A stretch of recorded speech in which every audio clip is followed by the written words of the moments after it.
गांव में एक गंगाराम नाम का व्यक्ति रहा करता था। बहुत ही भला आदमी, हमेशा हर किसी को मदद किया करता था। जब भी उसके पास कोई मदद मांगने आता तो गंगाराम ना नहीं कहता। और इस प्रकार गंगाराम बहुत अच्छा व्यक्ति के रूप में सारे गांव में प्रसिद्ध हो चुका था। अचानक एक दिन गंगाराम की तबीयत खराब होती है और गंगाराम इस दुनिया को छोड़कर चला जाता है। उसके सारे पुत्र और उसके भाई गंगाराम की अर्थी को लेकर जाते होते हैं। तभी वहां पर एक बहुत धनी सेठ आकर गंगाराम के अर्थी का पांव पकड़ लेता है और गंगाराम के पुत्रों से कहता है कि मुझे गंगाराम से 2 लाख रुपए उधार लेने हैं। तुम कुछ भी करो लेकिन 2 लाख रुपए मुझे वापस करो, तभी मैं गंगाराम की अर्थी को आगे जाने दूंगा। पुत्र ये देख अचंभित हो जाते हैं और दुखी भी हो जाते हैं और उस सेठ से कहते हैं, पिताजी तो मर गए, उनका कर्जा भी उन्हीं के साथ गया, हम कोई कर्जा नहीं देने वाले हैं, हम कोई पैसे नहीं लौटाने वाले हैं, तुम्हें लगता है तो तुम अर्थी लेकर जाओ। गंगाराम के भाई ये सब देख रहे थे। गंगाराम के भाइयों ने भी कहा, हम क्यों भाई का कर्जा देंगे, हम क्यों किसी और का कर्जा देंगे, उसके बेटे कर्जा नहीं दे रहे हैं तो हम क्यों कर्जा दें।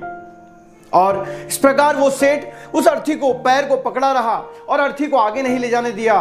उस गंगाराम के भाई भी वहां से चले गए और गांव के सारे लोग उस गंगाराम के बेटों को और भाइयों को भला बुरा कहने लगे कि कैसे बेटे हैं। और बहुत देर होने के बाद ये बात जब उस गंगाराम के बेटी को पता चली तो बेटी दौड़ते हुए उस जगह पर पहुंची जहां गंगाराम की अर्थी रखी हुई थी और वो सेठ गंगाराम के पैर को पकड़ कर बैठा हुआ था।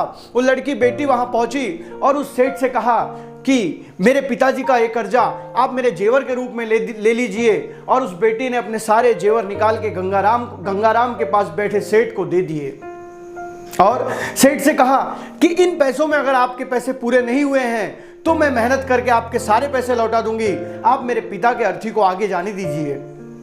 तब वो सेठ ने उस अर्थी का पांव दूसरे व्यक्ति के हाथ में सौंपकर वो उस गंगाराम की बेटी के पास गया और गंगाराम की बेटी से कहा कि बेटी, मुझे गंगाराम को पैसे देने हैं, लेने नहीं हैं। कुछ दिनों पहले की बात है, मुझे बहुत तकलीफ थी, मुझे पैसों की बहुत जरूरत थी, तो गंगाराम ने अपना एक पुराना खेत बेचकर मुझे पैसे दिए थे।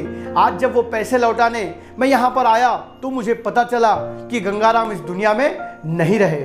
और तब मैंने सोचा कि कैसे पैसे किसी के भी हाथ में दे दूं, इस पैसे का असली हकदार कौन है। इसीलिए मैंने गंगाराम की अर्थी का पैर पकड़ लिया और तब मुझे समझ में आया कि बेटी ही असली दौलत होती है।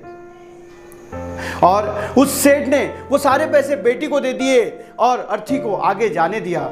दोस्तों, सच में बेटियां ही अपने पिता से बहुत ज्यादा प्यार करती है। बच्चे, माँ बाप अपने बच्चों के लिए कितना कुछ करते हैं लेकिन बच्चे इस बात को भूल जाते हैं और खास तौर के बेटे इस बात को भूल जाते हैं कि हमारे माँ बाप ने हमारे लिए कितना कुछ किया है, लेकिन बेटी इस चीज को कभी नहीं भूलती। इसलिए कहते हैं ना कि बेटी अपने पिता और माता से बहुत प्यार करती है। बेटी अपने पिता माता का हमेशा ख्याल रखती है, सुख दुख में हमेशा उनके साथ खड़ी रहती है।